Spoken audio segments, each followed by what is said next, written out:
देखो जीवन में, देखो यही एक बात है, संसार में जो हमारा कुटुंब है, परिवार है, संबंधी हैं, इनसे केवल अनुबंध है।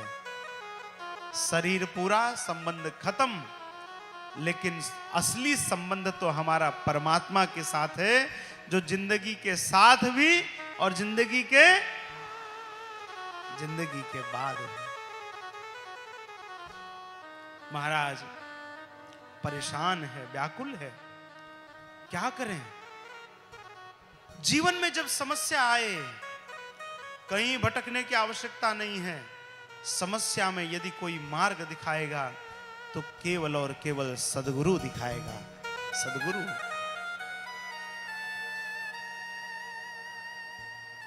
सद्गुरु ही मार्ग दिखा सकता है। नारद रूपी सद्गुरु मिला। नारद रूपी सद्गुरु। नारद देखा बिकल जयंता, लाग दया कोमल चित संता। नारद जी को दया आ गई। नारद जी ने जयंत को बुलाया और बुला करके उसके कान में धीरे से राम मंत्र की दीक्षा दे दी। जयंत ने कहा, अब इससे क्या लाभ होगा? नारद जी ने कहा, देखो सीता जी भी मेरी शिष्या हैं और अब तुम भी मेरे शिष्य हो गए, तो इसका अर्थ क्या हुआ? सीता जी तुम्हारी गुरु बहन हो गई, और गुरु अगर सीता जी बहन हो गई तो राम जी तुम्हारे जीजा हो गए।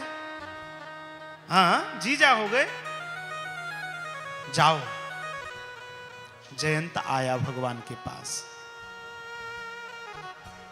जयंत भगवान के पास आया। जयंत भगवान के पास आया, भगवान के चरणों में क्षमा मांगी। भगवान ने कहा, अगर तुम्हें मेरे ही पास आना था तो तुम भागे क्यों?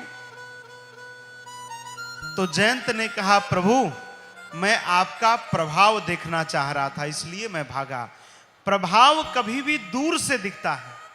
तो भगवान ने कहा, जब भाग ही गए थे तो वापस क्यों आए? तो जयंत ने कहा, प्रभु अब मैं आपका स्वभाव देखने आया हूं। हाँ, स्वभाव समीप से दिखता है। राम जी बोलने को तैयार नहीं। तब जानकी जी ने कहा, देखो राघव जी, ये मेरा गुरु भाई है और ये मेरा भाई है, तो इस कारण आप हुए जीजा। अब जीजा किसको कहते हैं? जीजा जिसको देखकर जीने का मन करे वो जीजा। हाँ, जिसको देखकर जीने का मन करे। प्रभु आप इसको क्षमा करिए, ससुराल का मामला है। अभी हम जब यहाँ आए हैं तो हमारे बहुत यहाँ के कंवर साहब जितने दूर दूर के हैं रहने वाले, लगभग बहुत सी माताएं ऐसी हैं जो अपने मायके में आकर के इस कथा को सुन रही, उनका परिवार भी आया है।